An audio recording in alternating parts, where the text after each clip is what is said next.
tipo de crime tinha nessa... Isso é o quê? A gente tá falando de que ano? Paracambi, eu acho que 2006, 2005, por aí. E como é que era nessa época? Quais foram os crimes que tu pegou logo de cara, assim, que você teve que resolver, o que te marcaram? Eu pegava um monte, pegava questão. Eu peguei um crime que me marcou bastante, que eu peguei na Ilha do Governador, ainda como regional. Era um médico, que ele era estrangeiro, e que ele abusava das pacientes. Ele dopava Hoje também acontece muito, você vê essas notícias, né?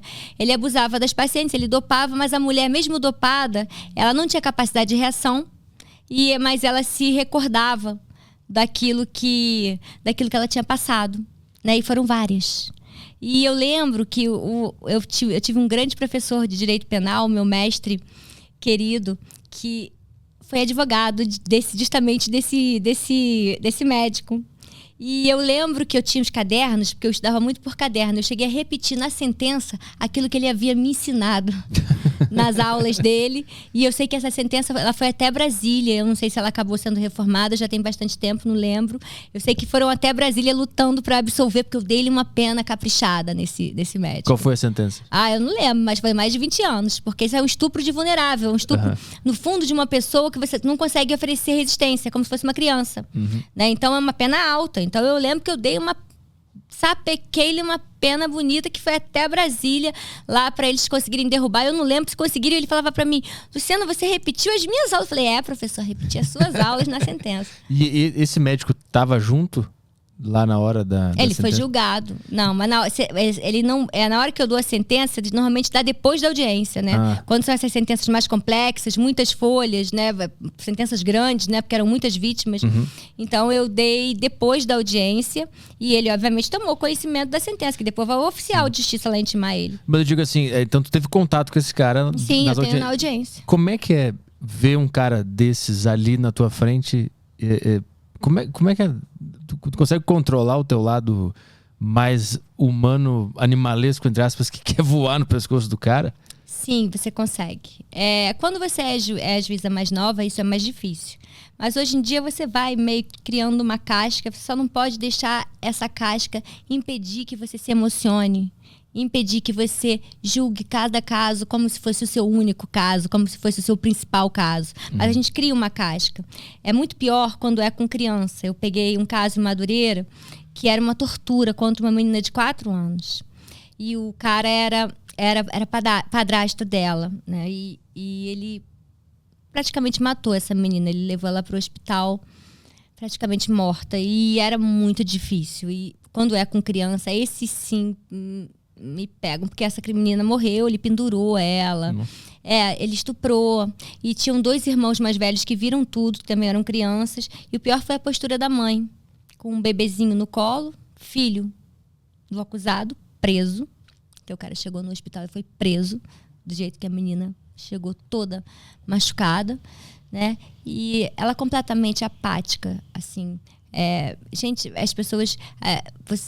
perdem muito, né, a questão da humanidade, e ela não queria incriminar o cara depois da filha já estar morta. Você pega umas situações assim muito, muito surreais, assim. E esse foi um caso que eu não conseguia ler a denúncia. A promotora lia a denúncia porque eu engasgava na hora de ler a denúncia.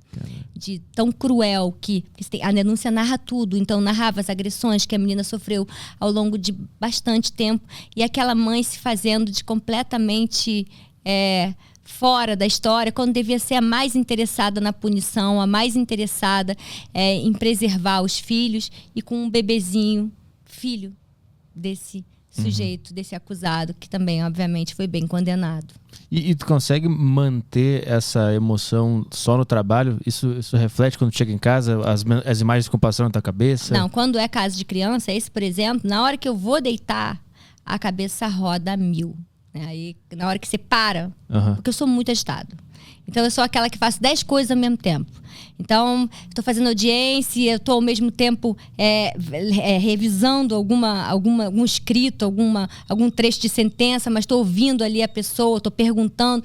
Então, eu estou fazendo. Mas na hora que eu paro, aquilo roda na tua cabeça. É bem difícil, é difícil. Há um custo. há um custo emocional, há um custo, sim, da sua vida, do seu sono, da sua saúde, porque desgasta pra caramba, suga, né? Eu costumo dizer que às vezes eu sinto que a minha energia é sugada.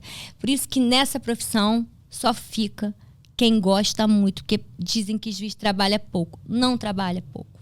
Não trabalha. Se você levar a sério, e eu acho que a grande maioria leva, né? É trabalho pra caramba, são índices de produtividade que você tem que alcançar e tem o custo pessoal. Você tem um custo pessoal alto, um custo de saúde, inclusive. Então, só fica quem gosta, só fica quem tem vocação.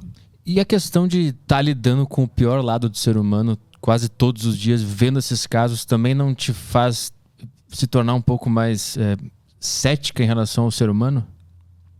Olha, como eu te disse, eu sempre gostei de submundo. Então, eu sempre tive alguma atração por esse pior lado do ser humano. Eu gosto um pouco disso. Mas eu não posso ficar cética. Eu não me deixo ficar cética. Porque eu acho que eu posso transformar. Eu quero transformar. Né? E é para isso que eu tô ali.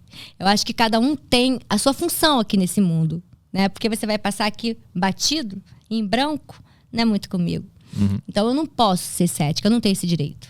Eu tenho que lutar para transformar, eu tenho que lutar para fazer valer aquilo que está na lei, para as coisas acontecerem como elas têm que acontecer e melhorar a vida das pessoas, né? Eu acho que essa é a função do juiz. Mas tu sente então que tem uma parte de ti que quer se tornar cética e tu tem que interromper isso com a força da consciência?